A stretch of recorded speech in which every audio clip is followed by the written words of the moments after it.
The decision to have a baby with your spouse is life-changing. Yes, to have a baby, being brought into a family, is very rewarding. It brings about joy, but at the same time, it can bring about stress and additional work into the relationship and into the family. This is why it's important to ask yourself and your partner some very honest questions even before conceiving for a baby. Welcome to Priska's Mission. In today's video is a continuation of the initial video that I have made about some questions that you have to ask yourself or discuss with your partner before bringing a baby into the world. So this is a part 2 of it because few people have said to me, can you make more, can you give us the complete questions? And I said, sure, I'll go ahead and do that. If you haven't watched the initial video, please click on this button here. I'll be putting it up for you to watch the initial video that I made. You can call it part 1 and you can call this part 2.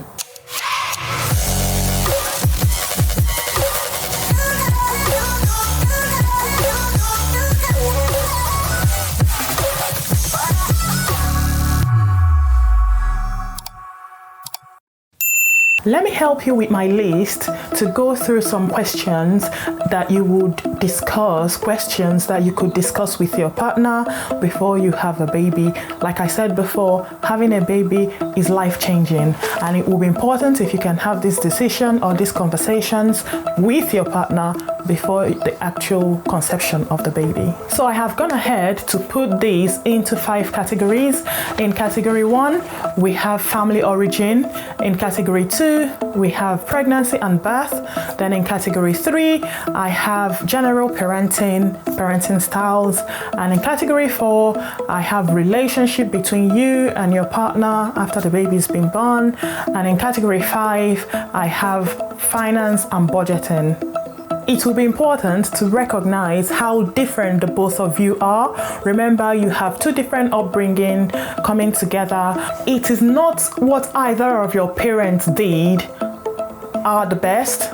Yes, it is important to note that, but a blend of the both can actually lead to something more productive and to something that would work in your own family. So I'm going to give you some things to think about, a list to think about of what to discuss when it comes to family origin. So you think about, what is it you appreciate so much about the way you were brought up, about your upbringing? What was it you do not like about your upbringing? I'm sure there are 1 or 2 things we don't like about our upbringing. What did you enjoy as a little child growing up? What did you not enjoy as a child growing up? What went well for you? What did not go well for you? What did you learn from your parents that you like and would want to pass down to your children? What was it you learned from your parents that you would not want to pass down to your children? What values do you want to instill in your children? Another one is, what religion would you want your child to practice? What are your beliefs on immunization, vaccination of your children? I know there are some family that don't believe in immunization, they don't believe in vaccination, and they don't give those to their children. Also, even when you go to immunize your child, they would ask you, are you consenting? Some of them, they will give you a form to fill and sign that you're consenting for the immunization to go ahead.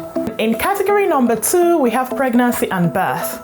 Yes, even though it's just one of the partners giving birth to the baby, but it is very important and beneficial if you both can talk about things so you have a good headspace and agree on the plan of everything from the time you get pregnant to having the baby.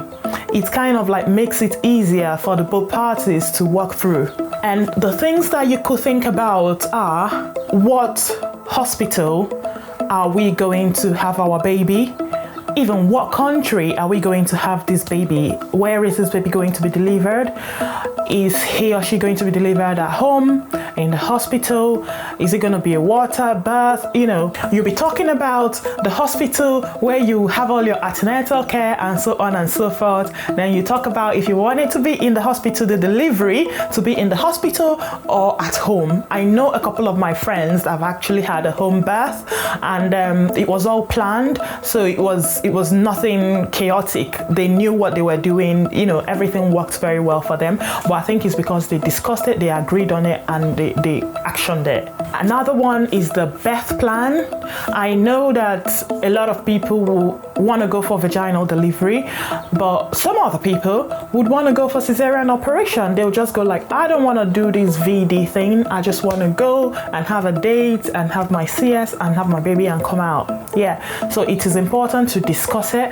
Also, it is important to discuss what if our agreed method of birth doesn't work. What's the next step? What are we going to do?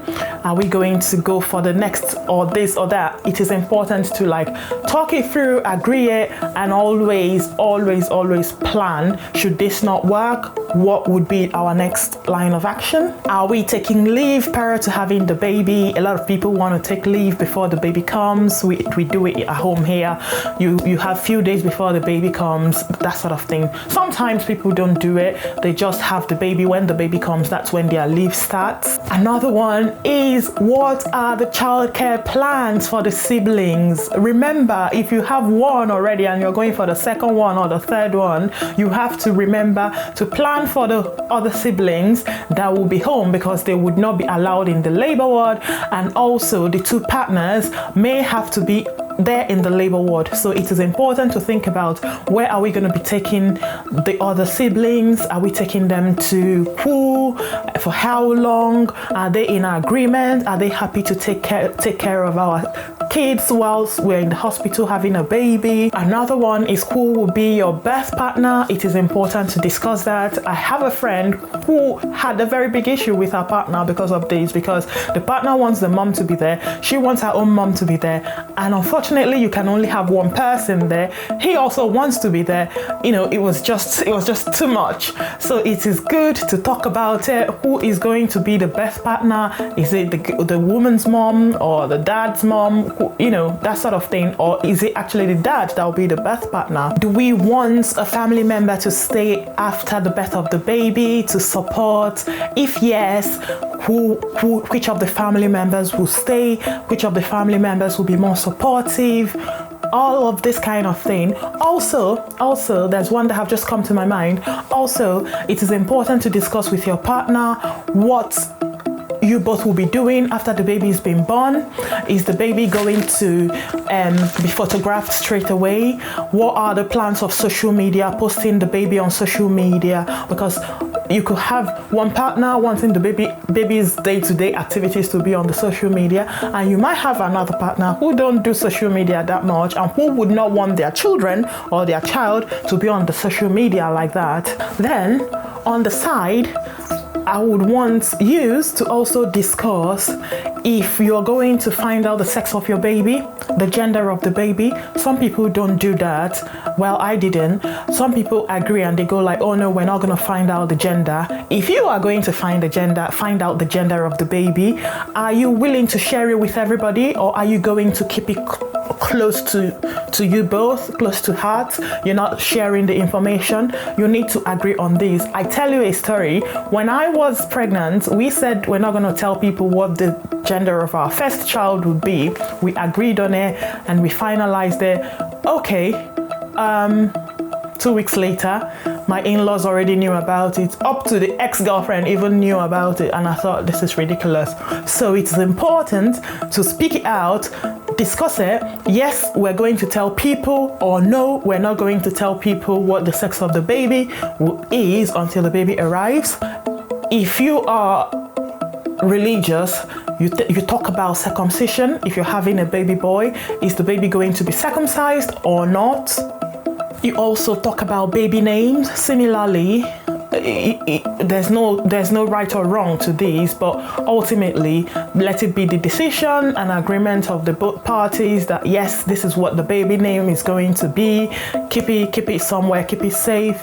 Also, is the baby gonna go by what surname? Things like that. It is good to discuss them.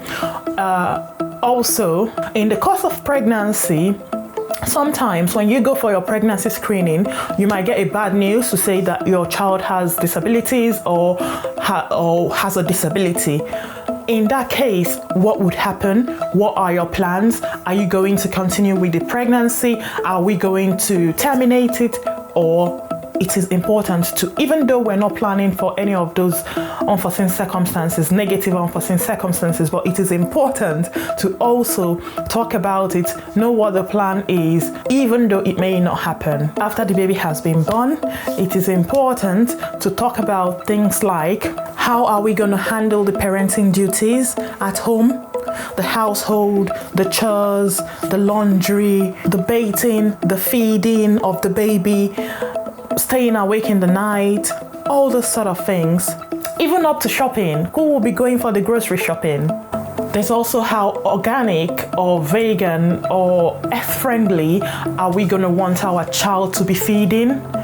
You also have a question to discuss about, are we going to have some help?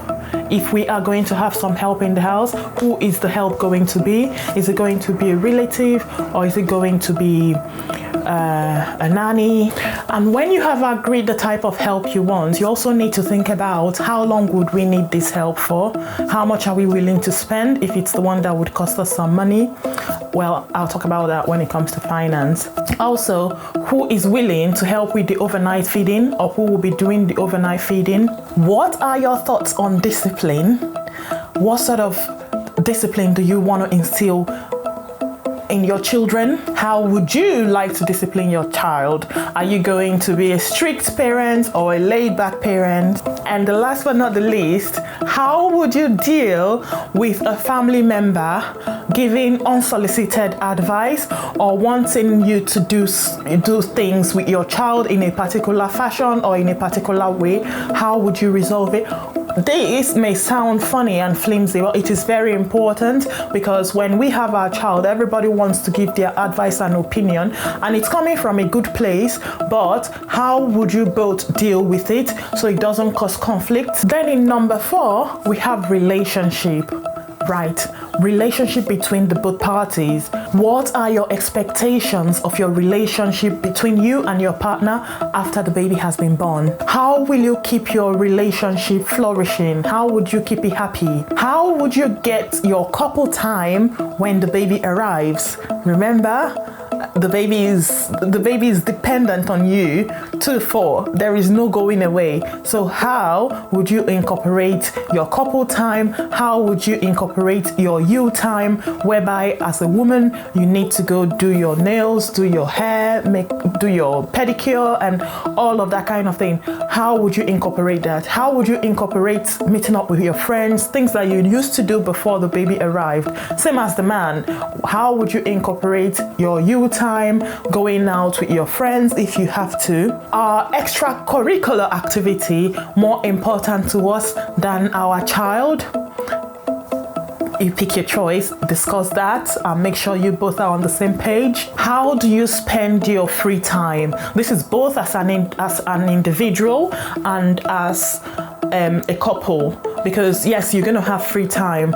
Is one person wanting to always spend that time on their own? Talk about it. Or are your free time going to be family time, spending that family time together? Financing and budgeting. Okay, let's start from the top. Think about, do you know the paternity leave policy for the company you work for? Do you know the maternity leave policy for the company that you work for? Because that is really going to be crucial when it comes to monies. How long are you going to take on maternity leave? How will maternity leave affect you as a family or as couple? Of course, we know that whilst on maternity leave, we don't get exactly what we would get when we are at work. If you do not know, just know it now. You are not going to get exactly your same salary all through the duration of your maternity. Would you both return to work after the leave, or would one person not be going back to work? If one person isn't going back to work, who is that person that won't be going back to work? What impact would it have on our finances, on our money, and on everything that has to do with us? Is work from home available for me? Is it an opportunity to explore? What is our actual budget for this baby? Starting from baby products, baby items that you'll be purchasing, to making up the baby room, the baby nursery, buying crib and all of that. What is actually your budget? How much more would we have to spend going forward after the initial bulk buy-in? Going forward, how much would you be willing to be spending monthly or weekly on your baby? Can we earn additional income before the baby comes? Yes, I've seen people do this. They planned it so much that they have to work extra hours, do extra jobs, 2 jobs in preparation for their baby coming. At least that could some kind of like arrangement and preparation that would last them for a year or 2. Yes, they made it a project, and I'm happy for them because it did work for this couple I'm talking about. Do we start saving for emergency fund? If yes, how much are we going to be saving monthly for emergency fund? How much are we going to be putting away for our baby when it arrives? Are we going to have a baby account for them? If yes, how much are we going to be contributing each? Who will be contributing if the both couple won't be? Then, are you aware of childcare costs around your area? Do you know how much childcare costs around your area? Just to help you on this, I have made also a video that you can go and watch. I'll put the video up here. The video is about different childcare options that you have, that you can explore, and what the cost is. It will be beneficial if you click on that to watch the video if you haven't done already. In spite of answering all of these questions realistically, when the baby arrives, your answers may change. Yes, change is constant. I'm not holding anyone to that, but it is good to prep this, even though change may come. So think about when the baby comes, there may be a change in the way I feel. So factor this in as it may come. And then when the change happens, discuss it with your partner as quickly as possible. Don't let it linger on. Just discuss it as soon as the change happens, so that you both can come together and arrive at a new decision to way forward, just so you can continue to be on the same page. Because if it's not addressed, and if it's not talked about, if it's not communicated, it can actually start to bring decrease in the way you work together as a team, which will ultimately affect your child, affect your relationship, affect your family. Honestly, the negative side to not discussing this and not coming together to agree on things outweighs the fact that you discuss it. So please make sure that you discuss this. And as I said before in my previous video, if you have had your first child, you haven't discussed it, and you want to discuss it in your second child, feel free to do that. Even if you've had your first child and you didn't discuss it, it is still not late. Just come together, talk to each other about this, go through it. It is not like a tick box exercise, but just make sure that you go through the list, you talk about it as a partner, as a team, to achieve the desired result that would benefit you as a family. Thank you very much for coming back. Thank you very much for watching Priska's Mission. And if you haven't subscribed to this channel, please subscribe to my channel, and I shall see you in my next video. Cheerio.